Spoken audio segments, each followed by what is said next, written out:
Hello dear students, a very good morning to all of you.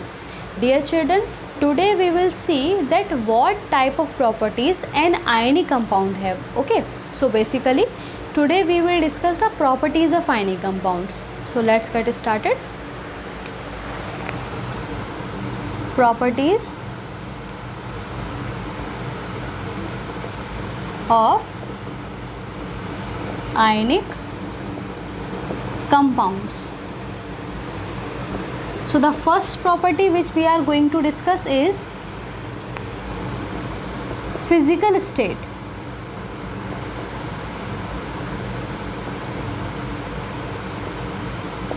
So we know about the ionic compound that in ionic compound oppositely charged ions are present.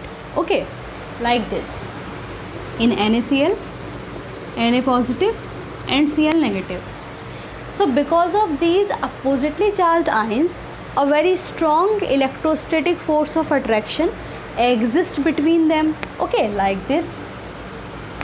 And this electrostatic force hold these oppositely charged ions very closely, very strongly, and lock these ions at a specific positions in a crystal lattice. Okay, in a crystalline structure. So this is the reason that all the ionic compounds are crystalline solids. Crystalline solids at room temperature. You can say because of the high or because of the strong electrostatic forces, ionic compounds are crystalline solids. Okay. Now we will discuss about the second property. Second property is melting point and boiling point. Okay, melting point and boiling point. So all the ionic compounds have high melting point and boiling point. Now we will discuss why. First of all, you should know that what we have to do in boiling and melting. So in boiling and melting, we have to increase the distance between the constituent particles. For example, if we want to melt the crystal of NaCl, okay, suppose NaCl we are taking and we want to melt this. So in this case, we have to increase the distance between Na and Cl. So as it is an ionic compound, so definitely it will have a very strong electrostatic force. So this is the reason that if we want to melt this ion, we have to provide a huge amount of energy. Okay, so that's why ionic compounds will have high melting and boiling point. So basically you can say that because of the presence of strong electrostatic force of attraction, ionic compounds will have high melting and boiling points. So this is the second property. Now we'll talk about the third property. Third property of ionic compound is hardness and brittleness. Okay, hard and brittle. So hardness again we will explain on the basis of electrostatic force of attraction. As electrostatic force of attraction, because of this force, all the constituent particles hold closely, hold pegged very strongly. So this is the reason that they are hard. Now we'll talk about the brittleness. Why they are showing brittleness? So ionic compounds, for example NaCl, okay, you should know that ionic compounds consist layers in their structures of ions like Na positive, Cl negative, Na positive, Cl negative, Cl negative, Na positive, Cl negative, Na positive, again Na positive, Cl negative, Na positive, Cl negative. Okay, so in NaCl it has layers like this of ions. Okay, now suppose we are applying force on this crystal. Okay, so in that case the first layer may shift like this. This is the second layer, this is the third layer, Now this is the first layer. Okay, it may shift like this.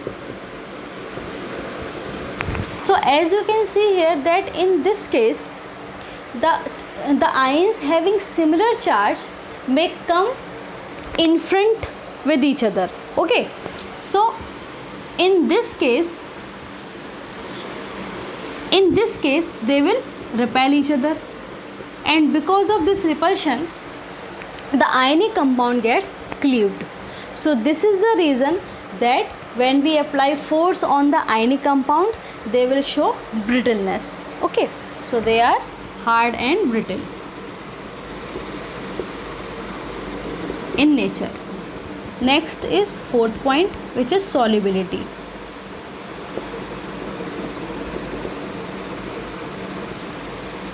So ionic compounds are only soluble in polar solvents which have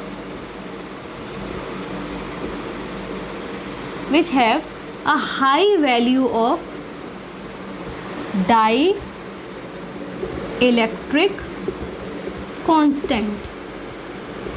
So first of all you should know about the polar solvent. What is polar solvent? So the polar solvents are the solvents which possess the two charged ends. Okay, one positive and next one is negative. Okay, like this. In water molecule this is the positive pole and this is the negative pole.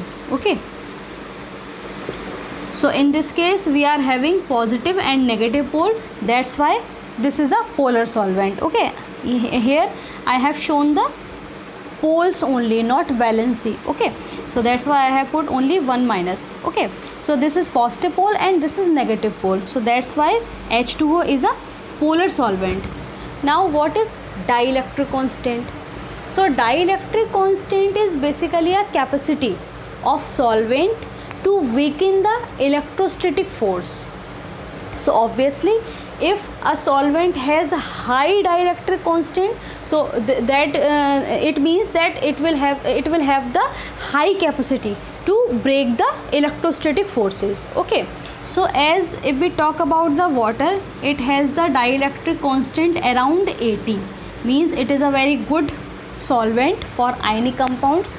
So ionic compounds can be dissolved in water or water like solvent which has a high dielectric constant value. Okay, so this is about the solubility of ionic compound.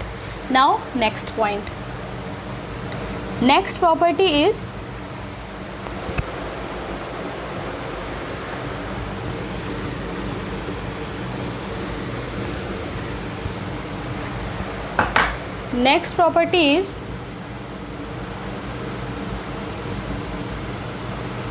electrical conductivity.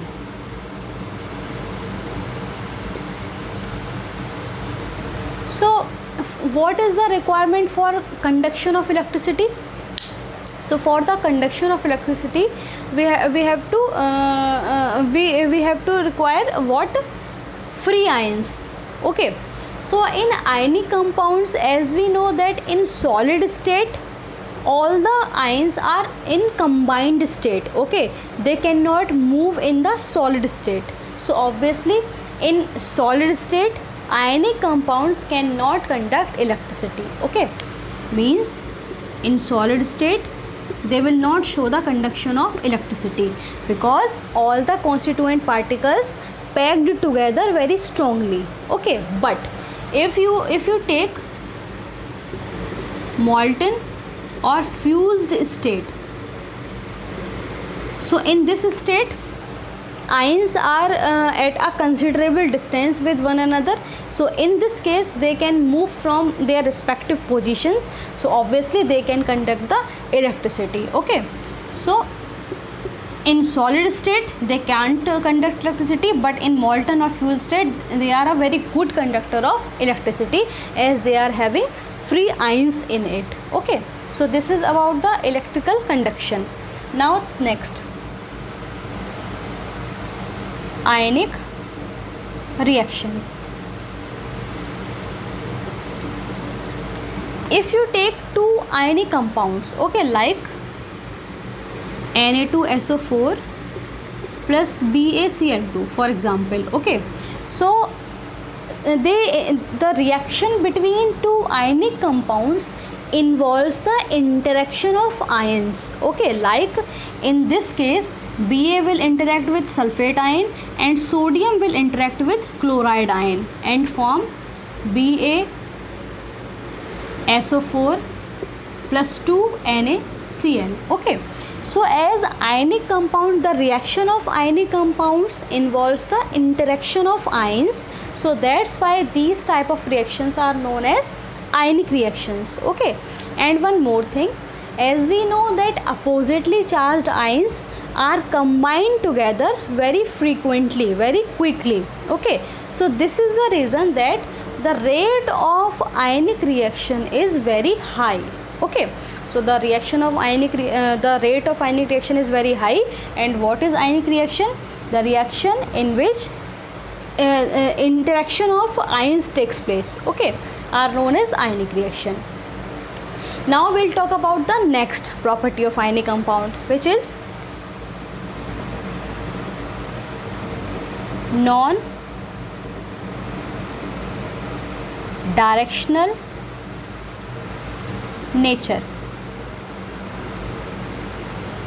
What is non-directional nature? So as I told you about the ionic compound, that in ionic compound, for example in NaCl, actually Na positive is surrounded by 6 Cl negative ion, okay. And now what is ionic bond?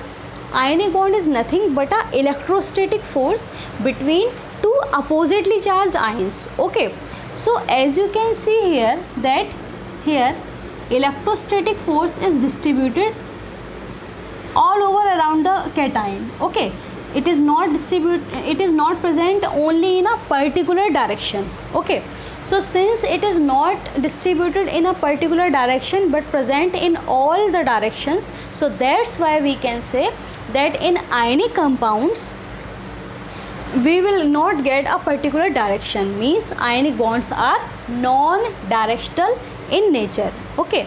So this is the next property of ionic compound. Now we'll talk about the last property of ionic compound, which is isomorphism.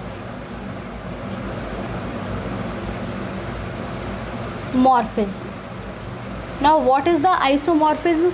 Isomorphism is the property, is the phenomena in which the compounds having different chemical formula will show the same structure, okay, will show the same electronic structure, like in NaCl, in NaF, MgO, okay, they all have different chemical formula but will have the same structure, okay. Similarly Na2CO3 and CaCO3 both have different chemical formula but will have the same structure. Similarly NaF, NaBr will have the same structure but different formula. Similarly K2S and CaCl2 have different chemical formula but have same structure, okay. And about their structure we will talk in 12th class. For this time being, just remember that isomorphism is the phenomena in which the compounds which having different chemical formula will show the same structure. So these are the 8 properties of ionic compounds. I hope all are clear to you. Thank you.